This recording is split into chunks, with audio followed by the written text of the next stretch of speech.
There was a news story in the United States. It was about a pair of twin brothers. One of them was involved in drug trafficking and was about to be executed, sentenced to death. A reporter interviewed him and asked, "Why did you become a murderer? Why did you end up on death row?" He said, "I was born into a family like this. My mom was a prostitute. My dad was a drunk and a gambler. Every time he lost all his money gambling, he would come home and beat my mom. Every night when my dad wasn't home, my mom would bring different men back to the house. Since I was little, my life was full of hardship and instability. Not only was I beaten by my dad and my mom, but sometimes even by the men my mom brought home. Born into a family like this, how could I not become a murderer? What else could I possibly become? Since I was a child, I had this belief that my life could only turn out this way, that I could only become an addict, only become a gambler." But after the reporter finished interviewing him and looked through their records, he discovered that he had an older brother. So the reporter went to interview his brother, who turned out to be a very successful businessman, and later even became the governor of a state in the US. Then the reporter asked him, "How did you manage to become a successful governor?" He replied, "Let me tell you, reporter." He said, "Do you know what kind of family I was born into?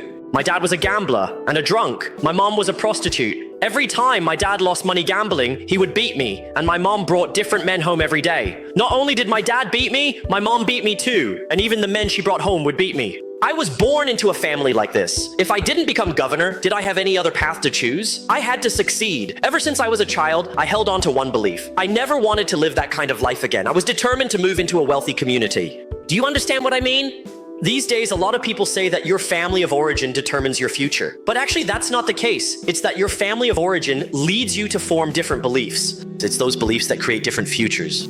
Many people are born into poor families, believing making money is the hardest thing. As a result, it's very difficult for them, shaping their whole life. I was also born into a very poor family. Precisely because of this poverty, I had this mindset from a young age. I must become the wealthiest person. It's our beliefs that are creating our reality. Today, quantum physics, through the double-slit interference experiment, tells us this. The reason this universe exists is because there is an observer. Only with an observer does it become reality. So, the way we observe and the direction in which we observe our lives is the direction in which our lives will develop. If you believe that you will become more and more unlucky, I can guarantee that you will indeed become more and more unlucky. This is called the law of the universe and mind. This is called consciousness creating everything. If you believe that you will get better and better, you definitely will get better and better.